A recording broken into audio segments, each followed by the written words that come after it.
የመጽሐፍ ቅዱሳዊ ተወስኖ መወሰን እና ነጻ ፍቃድ ትምህርት የኒቅያ በፊት ቤተ ክርስቲያን አባቶች አመለካከት ክፍል የታሪካዊ ስነ መለኮት የኒቅያ በፊት አመለካከት ምዕራፍ 5 በኒቅያ በፊት ጽሑፎች ውስጥ ተወስኖ መወሰን የመለኮታዊ ሉዓላዊነት ማስረጃ ቀሌምንጦስ ዘሮሜ የእግዚአብሔር የሰው ውጤቶች ዕውቀት መታወቂያዎች ኢራኒዮስ የእግዚአብሔር የመዳን ዕቅድ አስቀድሞ መወሰን ኑፋቂዎችን የሚቃወምክ የመለኮታዊ ሉዓላዊነት ማስረጃ ቀሌምንጦስ ዘሮሜ የእግዚአብሔር የሰው ውጤቶች ዕውቀት መታወቂያዎች በተለምዶ በአንደኛው ክፍለ ዘመን መገባደጃ 96 ዓ.ም የነበረው ቀሌምንጦስ ዘሮሜ በተለይም የእግዚአብሔርን የሰው ውጤቶች ቀደምት ዕውቀት በማሳየት መለኮታዊ ሉዓላዊነትን ግንዛቤ የሚሰጡ ጽሑፎች ካላቸው ቀደምት የኒቅያ በፊት አባቶች አንዱ ነው። ከመታወቂያዎች ከኢየሱስ እንደሆነ ቢከራከርም ብዙውን ጊዜ ከውርስ ጋር የተያያዘ እና ከስነ መለኮቱ ጋር በሚስማማ ቀደምት የክርስትና አስተሳሰብን ያንጸባርቃል። ይህ ሥራ ከማይከራከረው አንድ ቀሌምንጦስ ጎን ለጎን በእግዚአብሔር ሉዓላዊ ቁጥጥር ላይ ያለውን እምነት ያጎላል። ይህም የኒቅያ በፊት አባቶች ከሰው ነጻ ፍቃድ ጋር ያስተካከሉት የተወሰነውን መወሰን መሠረታዊ ገጽታ ነው። በኪው መታወቂያዎች ለምሳሌ መጽሐፍ 2 ምዕራፍ 21 ሁሉን አስቀድሞ የሚያውቅ እግዚአብሔር መጨረሻውን ከመጀመሪያው ያውቃል፣ ለእያንዳንዱም የሚገባውን ክፍል ሾሟል የሚሉ መግለጫዎችን እናገኛለን። ይህ በእግዚአብሔር ሁሉን አዋቂነት ላይ የተመሠረተ የመለኮታዊ ሉዓላዊነትን እይታ ያንጸባርቃል። የሰው ውጤቶች ከመከሰታቸው በፊት የማወቅ ችሎታው ከመጨረሻውን ከመጀመሪያው ያውቃል የሚለው ሐረግ ኢሳይያስ 46:10ን ያስተጋባል እና እንደ ፕሮግኖሲስ ቀደምት ዕውቀት ሮሜ 8:29 ካሉ የአዲስ ኪዳን ጽንሰ ሐሳቦች ጋር ይጣጣማል። ይህም የእግዚአብሔር ቀደምት ድርጊቶች ከዘላለማዊ ግንዛቤ እንደሚመነጩ ይጠቁማል። ለቀሌምንጦስ ይህ ቀደምት ዕውቀት የእግዚአብሔርን ክፍሎች በዕቅዱ ውስጥ ያሉ ውጤቶች ወይም ሚናዎች ሹመትን ያጠናክራል። ይህም በእያንዳንዱ ምርጫ ላይ ውሳኔን ሳያስገድድ ሉዓላዊ እንድፍን ያመለክታል።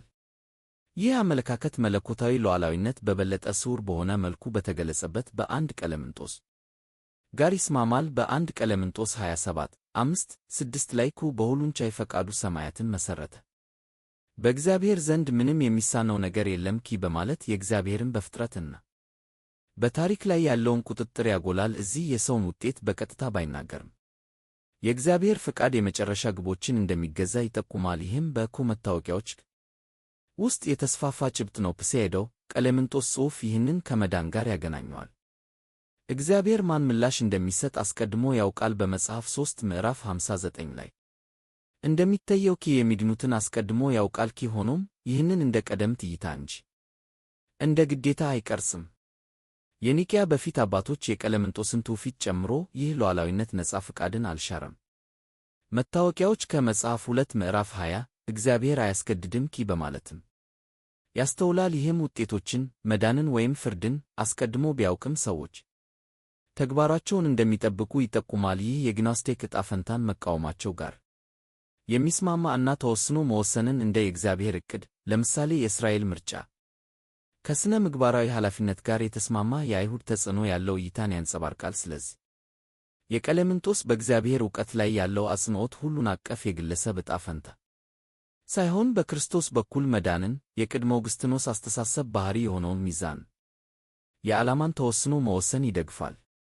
የመለኮታዊ ሉዓላዊነት ማስረጃ ኢራኒዮስ የእግዚአብሔር የመዳን ዕቅድ አስቀድሞ መወሰን ኑፋቂዎችን የሚቃወምክ አስፈላጊ የኒቅያ በፊት አባት የሆነው ኢራኒዮስ ዘሊዮን 130-202 ዓ.ም ኑፋቂዎችን የሚቃወም ውስጥ ጠንካራ የመለኮታዊ ሉዓላዊነትን እይታ ያቀርባል። የግኖስቲክ ኑፋቂዎችን ለመቃወም የእግዚአብሔርን የመዳን ዕቅድ አስቀድሞ መወሰን ላይ አጽንዖት ይሰጣል። በሁለተኛው ክፍለ ዘመን መገባደጃ ላይ የጻፈው ኢራኒዮስ ኦርቶዶክሳዊ ክርስትናን ከውሳኔ ኮስሞሎጂዎች ይከላከላል። ተወስኖ መወሰንን እንደ እግዚአብሔር ለሰው ልጅ መዳን ዓላማ ያለው ንድፍ አድርጎ ይቀርጻል። በዕውቀቱ እና በፈቃዱ ላይ የተመሠረተ የሰውን ነጻ ፍቃድ እየጠበቀ የኒቅያ በፊት ስነ መለኮት መለያ ምልክት በኢራኒዮስ አውድ ውስጥ ቋሚ ተፈጥሮዎች ፕኔማዴክ፣ ፕሴኬክ፣ ሐዋይክ በኪው ኑፋቂዎችን የሚቃወም ውስጥ ኢራኒዮስ ዘሊዮን ግኖስቲኪዝሙ በተለይም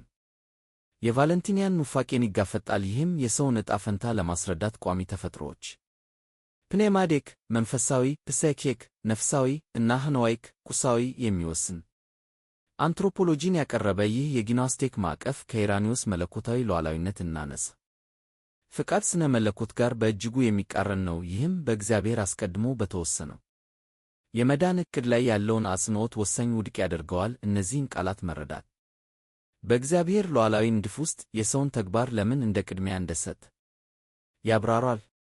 ፕኔማዴክ መንፈሳዊ ግኖስቲክስ ፕኔማቲካዊን እንደ መኳንንት በተፈጥሯቸው መንፈሳዊ ፍጡራን መለኮታዊ ግኖዜስ ዕውቀት የተሰጣቸው አድርገው ይመድቧቸዋል።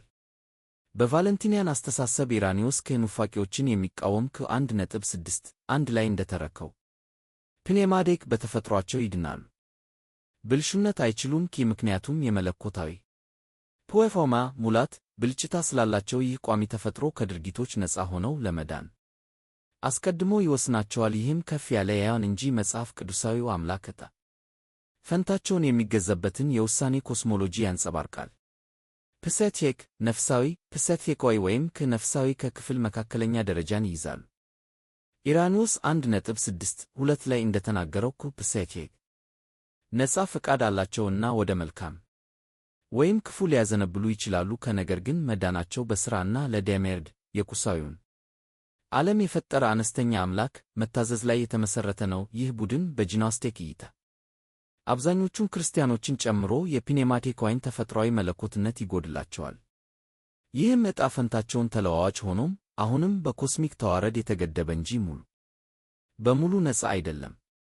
ሄኖይክ ቁሳዊ ሄኖይኳ ከቁስ ሕያዋ ጋር የተሳሰሩ ዝቅተኛው ክፍል ናቸው። ኢራኒዮስ 1.6 1 ላይ እንደዘገበው ሄኖይክ በተፈጥሯቸው ለጥፋት የተወሰኑ ናቸው። ከቁሳዊው ዓለም ጋር ለመጥፋት በተፈጥሯቸው የተሳሰሩ ናቸው። ቋሚ ተፈጥሯቸው ከመዳን ያገለላቸዋል፣ የማይድኑ አድርገው ይገልጾቸዋል። ይህም ከዴሜርድ ጉድለት ካለው ፍጥረት በመነጨው የሚወሰን ዕጣ ፈንታ ነው። የኢራኒዮስ ትችት እና ሉዓላዊነት ኢራኒዮስ ይህንን ሦስት ክፍል መከፋፈል እንደ ኑፋቄ ይክዳል። 1.6 2 ላይ ከቋሚ ተፈጥሮዎችን በመመደብ የሰውን ነፃነት ያጠፋሉ በማለትና 4.37 1 ላይ ከእግዚአብሔር ሰው ነፃ አደረገው በግዴታ አልተገደበም በማለት ይከራከራል። አንድ አምላክ በታች አንድ ፍጥረት የሆኑትን የሰዎችን አንድነት 4 መቅድም ሉዓላዊነቱ በክርስቶስ በኩል መዳንን አስቀድሞ የሚወስን 3.23 1 እንጂ ተፈጥሯዊ ባሕርያትን አይደለም በማለት ይቃወማል። 1.7 5 ላይ ሁሉን ያዘጋጀ አንድ አምላክ አለኩ በማለት ዴሜርድን ይክዳል። ተወስኖ መወሰንን ከዓላማ ባለው ዕቅድ ኤፌሶን 1:5 ጋር ያገናኛል እንጂ ከዕጣ ፈንታ ምድቦች ጋር አይደለም። ይህ ነፃ ፈቃድን ይጠብቃል። ሰዎች እምነትን ይመርጣሉ። ሮሜ 10:9 የእግዚአብሔር ቀደምት ዕውቀት የመዳንን ስኬት ሲያረጋግጥ 4.43 ተዛማጅነት የግኖስቲክ ዕጣ ፈንታን በመቃወም የኢራኒዮስ ሉዓላዊነት ተለዋዋጭ ዳይናማይክ ነው። ተግባርን ሳይሽር መዳንን ያስተባብራል። ይህም የኒቅያ በፊት አባቶች ከውሳኔ ዛቻዎች ትሬድስ ጋር በመሆን የጠበቁት ሚዛን ነው።